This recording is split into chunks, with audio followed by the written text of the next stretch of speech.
Hello दोस्त, सबसे पहले आप लोग क्या करें, अधिक मात्रा में शेयर करें दोस्त। मणिकांत है, ऋतिक रोशन है, सूर्यभान है, प्रियंका है, प्रियांशु है, सारे को तहे दिल से नमस्कार दोस्त। और आप लोग क्या करें, सबसे पहले आप लोग शेयर करने का प्रयास करें दोस्त।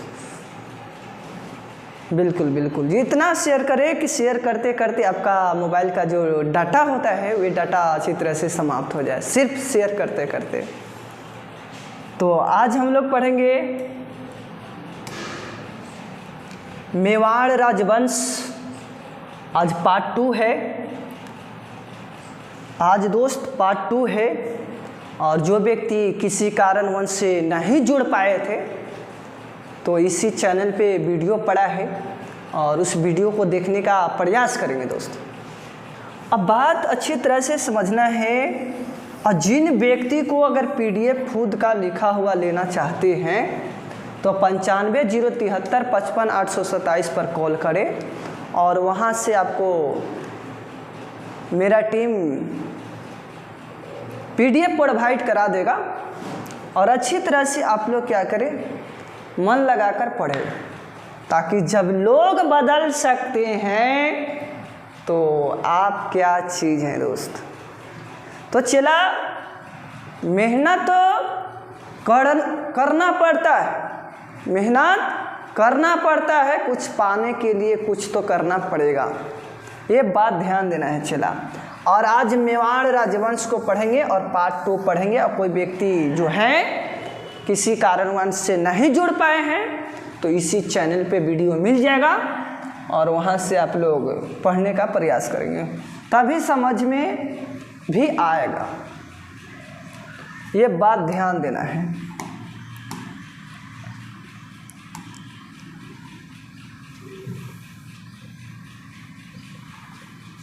हाँ,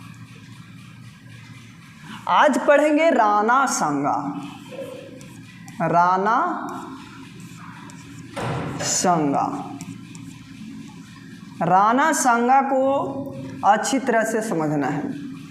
क्या होता है ना कि उदय ने अपने पिता का हत्या कर देता है 1473 ईस्वी में। ध्यान से समझते हुए चलना। हाँ बिल्कुल बिल्कुल, यानी कि राणा कुंभा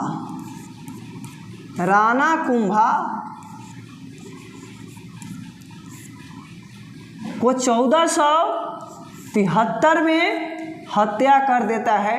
यानी इसी का पुत्र उदय हत्या कर देता है। मानसिक संतुलन खराब के कारण इनका मानसिक संतुलन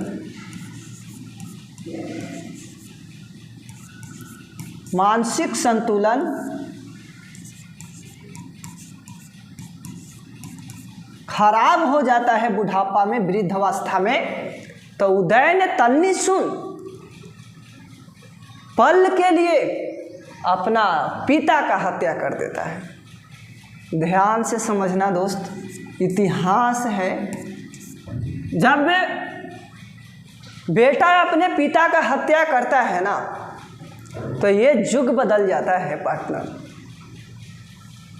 बताइए, तन्नीसु पल के लिए एक गद्दी पे बैठने के लिए उदय ने अपने पिता का हत्या कर देता है। अगर पिता उस सिंहासन पर बैठा रहेगा ना दोस्त और इसका पुत्र अगर नीचे बैठा रहेगा तो क्या दिक्कत है। पिता तो पीते होते हैं। तो उस तरह से उदय नहीं समझे, अपना पल के लिए, अपना गद्दी पाने के लिए ये अपने पिता का हत्या कर देता है 1473 में। जब 1473 में हत्या कर देता है तो इसके बाद में उदय ही गद्दी पे बैठता है। लेकिन क्या होता है ना पार्टनर कि ये गद्दी 1473 से 1509 तक गद्दी पे बैठता है, गद्दी पे धारण करते हैं। बहुत ध्यान से समझना। लेकिन ऐसा कोई काम नहीं कर पाए कि इतिहास के पन्नों में इनको पढ़ा जाएगा। लेकिन इतना जरूर पढ़ना है कि उदय ने अपने पिता को हत्या किया तो बिल्कुल किया। बस इतना ही इतिहास के पन्ना में इनको जानकारी प्राप्त करना है, ज़्यादा प्राप्त नहीं करना है। चला, उदय ने अपने पिता को हत्या किया 1473 में किया तो बिल्कुल दोस्त। अब ध्यान से समझना है, अब उदय के बाद गद्दी पे कौन बैठ जाएंगे? याद रखना है, उदय के बाद आपका गद्दी पे बैठने वाला कोई दूसरा नहीं है, राणा सांगा। अब ध्यान से समझते हुए चलेंगे। राणा सांगा गद्दी पे बैठ जाते हैं और 1509 से लेकर 1528 तक ये गद्दी धारण करता है, गद्दी धारण करता है। अब ध्यान से समझते हुए चलना है, अब ध्यान से समझना है। जब राणा सांगा गद्दी पे बैठ जाता है ना 1509 में और 1528 ईस्वी में, तो इनके बारे में सिर्फ और सिर्फ समझना है। अब क्या होता है ना, राणा सांगा ने 18 बार दिल्ली के शासकों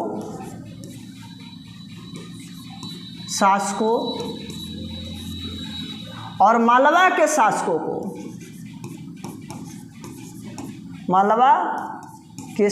को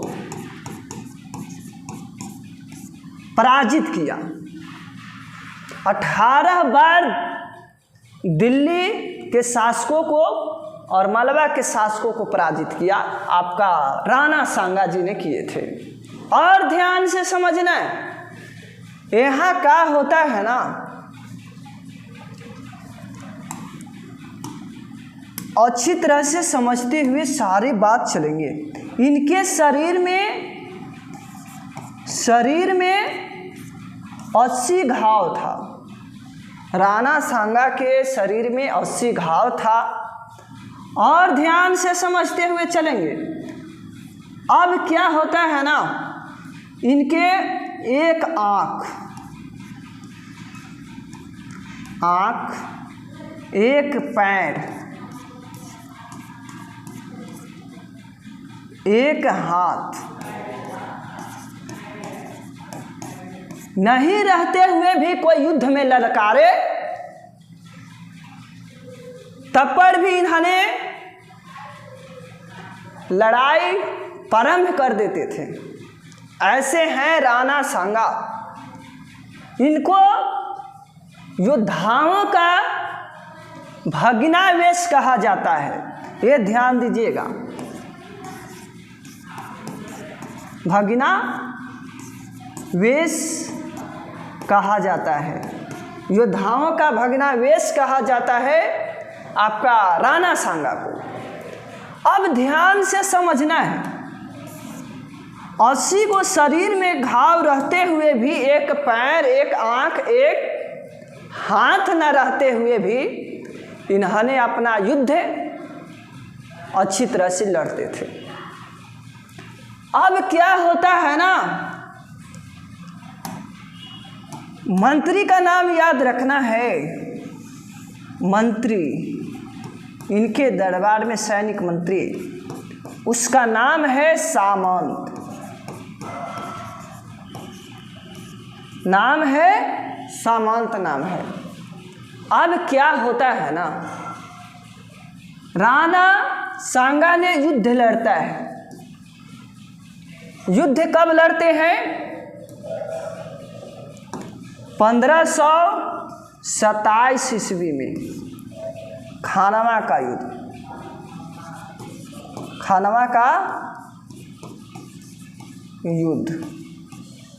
खानवा का युद्ध 1527 ईस्वी में होता है।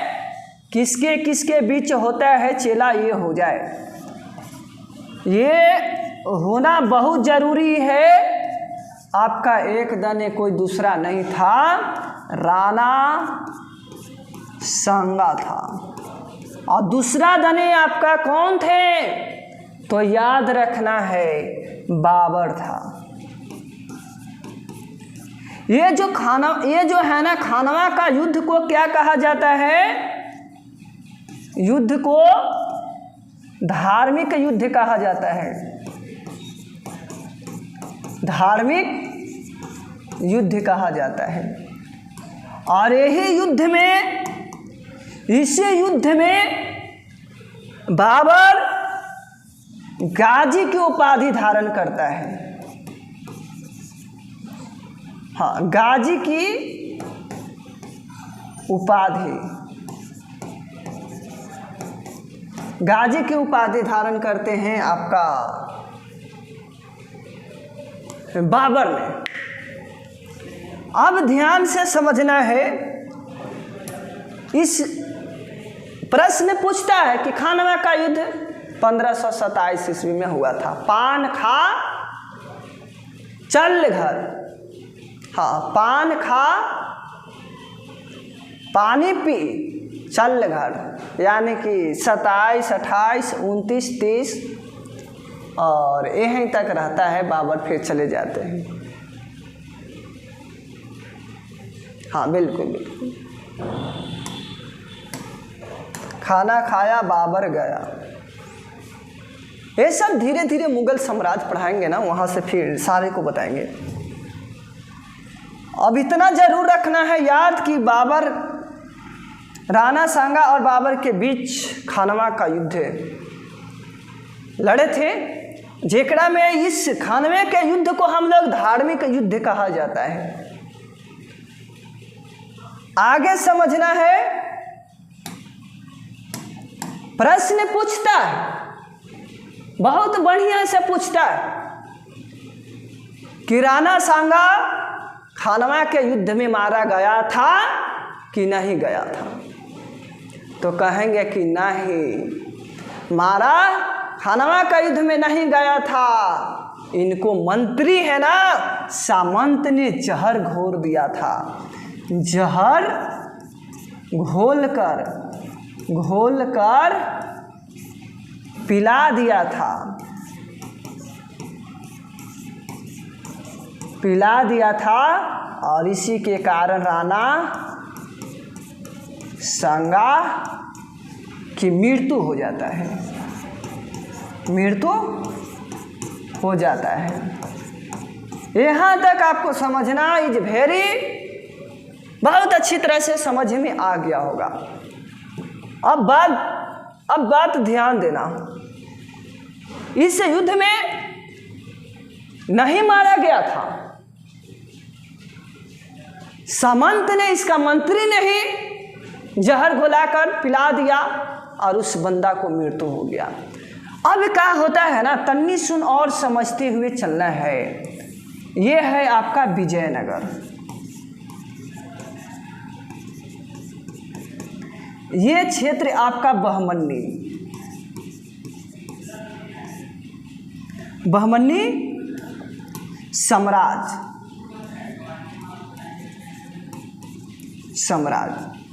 ये क्षेत्र आपका क्या कहलाएगा? ये क्षेत्र आपका कृष्णा नदी, कृष्णा नदी। ये आपका कृष्णा नदी का सहायक नदी कौन है?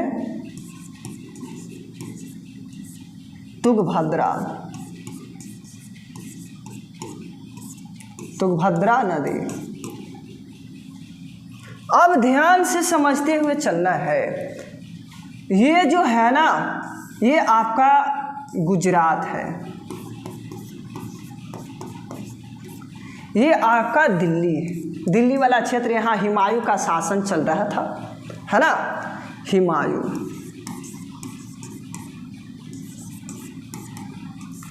और कर्णवती इस क्षेत्र में उपस्थित था। इसी का, यानी कि राणा सांगा का एक पत्नी थी, पत्नी, उस पत्नी का नाम है कर्णवती। कर्णवती नाम है। अब क्या होता है ना, जब राणा सांगा का मृत्यु हो जाता है तो एक कर्णवती इस क्षेत्र में रहता है। और गुजरात के शासक याद रखेंगे, शासक बहादुर शाह। शासक कौन थे? बहादुर शाह। अब क्या होता है ना, इस क्षेत्र में कर्णवती उपस्थित है, कर्णवती जी, और इसको हमला करता है, विद्रोह करता है, विद्रोह करके मारने का प्रयास करता है, मारने का प्रयास करता है ना, बार बार विद्रोह प्रारंभ कर देता था। तो कर्णवती हुमायूं के पास एक पत्र लिखते, दरखास्त लिखते और कहते हैं, और एक राखी उस चिट्ठी में लिखकर भिजवा दिए थे सैनिक के द्वारा कि हुमायूं किसी तरह से हमको मदद कर देंगे। और हुमायूं तो बहुत बड़ा सेठ था, उनको तो पता ही नहीं चलता था रक्षाबंधन क्या होता है, और उस चिट्ठी को वो नहीं पढ़ रखा था, उस सैनिक के द्वारा पढ़वाया गया था। और जब सैनिक ने पढ़ा ना, तो उनको आंख से आंसू भी लग आया, और अपने हुमायूं को बात को बताते हैं कि आपका एक दरखास्त के रूप में जो लिखा हुआ है, आपका भाई वो मानता है, जो आपका राणा सांगा के पत्नी है कर्णवती के द्वारा एक चिट्ठी के माध्यम से आए हैं। अब क्या होता है ना कि वे हुमायूं बोलते हैं चलो जो होगा से देखा जाएगा। इन्होंने इस तरह से बोला कि भाई माना है, और इस तरह से उन्होंने बचा तो नहीं पाए थे। इनके चौसा का युद्ध था, चौसा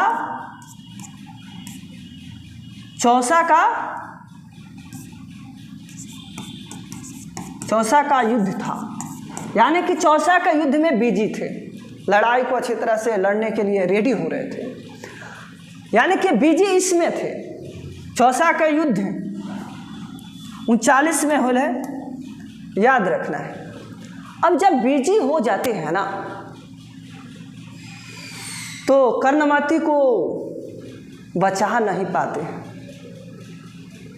हालांकि रक्षाबंधन वो समझ जाते हैं कि एक भाई का कलाई का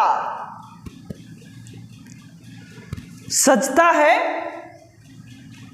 और बहन का रक्षा कवच को स्वीकार करना कर्तव्य है एक भाई को। अब क्या होता है ना, इन्होंने